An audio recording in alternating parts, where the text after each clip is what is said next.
রবিউল আউয়াল এমন একটা মাস, যেই মাসে আল্লাহ রাব্বুল আলামিন এই পৃথিবীতে এমন একজন মহামানবকে পাঠিয়েছেন যিনি পুরো বিশ্বটাকে পরিবর্তন করেছেন, এবং যিনি এমন একজন ব্যক্তিত্ব যার অনুসরণ করা ছাড়া আমরাও জান্নাতে যেতে পারবো না। যিনি এমন একজন ব্যক্তিত্ব যিনি নিশ্চিত জান্নাতি জানার পরেও তাহাজ্জুদে দাঁড়িয়ে পা ফুলিয়ে ফেলতেন,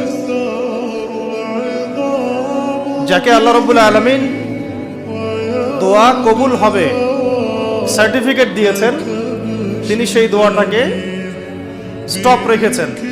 কিয়ামতের মাঠে তিনি এই দোয়াটা করবেন আমাদের জন্য। এই মাসে সেই মহামানবকে এই পৃথিবীতে পাঠানো হয়েছে, আবার এই মাসেই আল্লাহ রাব্বুল আলামিন তাকে তার কাছে নিয়ে নিয়েছেন।